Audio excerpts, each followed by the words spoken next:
On va parler de Coprogo, un projet de gestion immobilière qui, à première vue, a l'air très technique. Mais en creusant un peu, on découvre une idée assez radicale. Et si le code informatique pouvait être le miroir direct d'une organisation démocratique? C'est ce modèle fascinant qu'on va décortiquer ensemble. Allez, on commence direct avec les chiffres parce qu'ils parlent d'eux-mêmes. Le service cloud de Coprogo, c'est 5 € par mois. Oui, 5 euros. Ça représente jusqu'à 99% d'économie par rapport aux concurrents. Mais ce prix-là, ce n'est pas un hasard ni un coup de com'. C'est le résultat bien concret d'un modèle économique non lucratif. Et ça, c'est la toute première brique de sa gouvernance démocratique. Et la performance, elle ne s'arrête pas au porte-monnaie.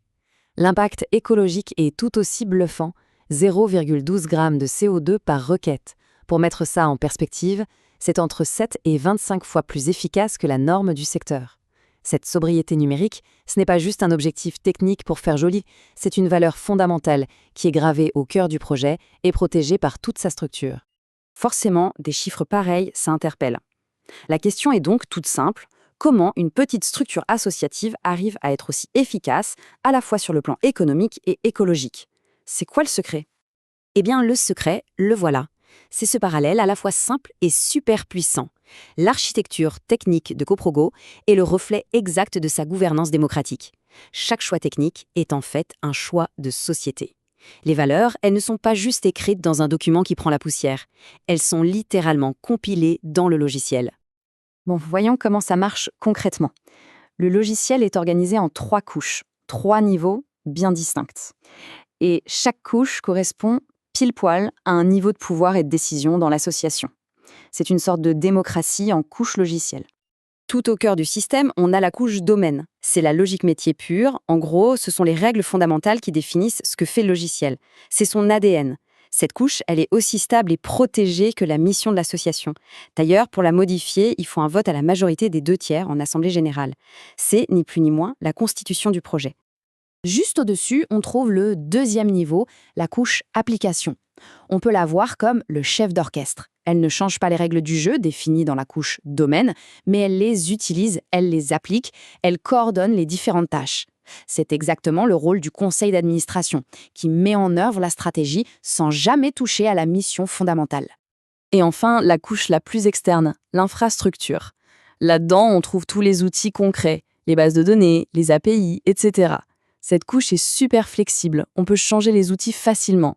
Ça permet au projet de toujours utiliser les meilleures technologies sans tout casser.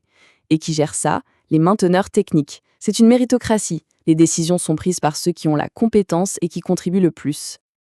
Ok, maintenant que la théorie est posée, ça devient vraiment intéressant. On va voir ce modèle en action avec un cas très concret, la création du fonds de solidarité de Coprogo, une fonctionnalité qui n'était pas du tout prévue au départ.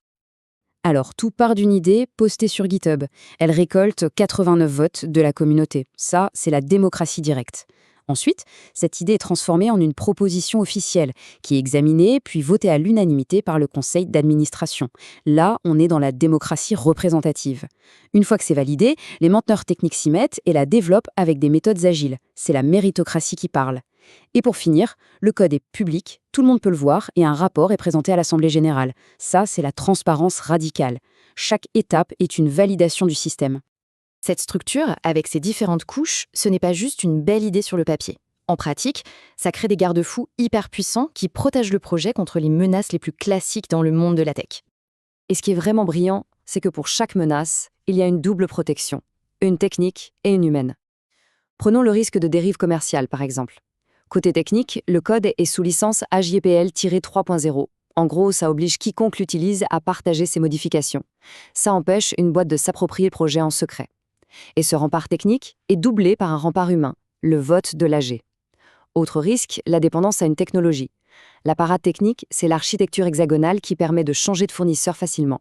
La parade humaine, c'est que le code est libre, donc forkable. La communauté peut le reprendre à tout moment si ça déragne. Bref, le système est conçu pour être solide. Et le test ultime pour ce modèle, il est arrivé sous la forme d'une offre très concrète, très alléchante, une proposition de rachat, à 500 000 €, une somme qui aurait pu faire tourner la tête de pas mal de monde. La réponse de la communauté, réunie en assemblée générale, a été sans appel. 87% des membres ont voté non. Ils ont refusé l'offre. Ils ont préféré préserver la mission et l'indépendance du projet. C'est la preuve ultime que les valeurs inscrites dans le code et dans la gouvernance ont été plus fortes que l'appât du gain. Alors, c'est quoi l'avenir pour un projet comme ça? Le modèle Coprogo n'est pas figé dans le marbre. Au contraire, tout est pensé pour qu'il puisse évoluer, grandir, avec la communauté qu'il sert. Et cette évolution, elle n'est pas du tout laissée au hasard. On voit bien sur cette chronologie que l'architecture technique et la structure de gouvernance sont faites pour avancer main dans la main.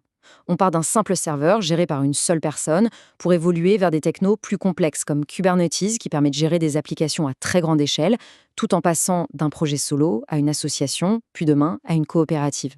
La technologie s'adapte à l'échelle humaine et pas l'inverse. Si on devait résumer le modèle Coprogo, on pourrait le condenser en 5 grands principes. D'abord, une séparation très claire des responsabilités. Ensuite, une transparence radicale à tous les étages. Une méritocratie, oui, mais tempérée par des décisions démocratiques. Une capacité à évoluer de manière progressive. Et enfin, une résilience qui vient de sa décentralisation. Finalement, la plus grande leçon de Coprogo, c'est peut-être que l'architecture logicielle n'est jamais vraiment neutre. Chez eux, elle devient une déclaration politique. C'est tout simplement la traduction, en ligne de code, de valeurs comme la démocratie, la solidarité et l'indépendance. Et ça nous laisse avec une question assez vertigineuse pour l'avenir.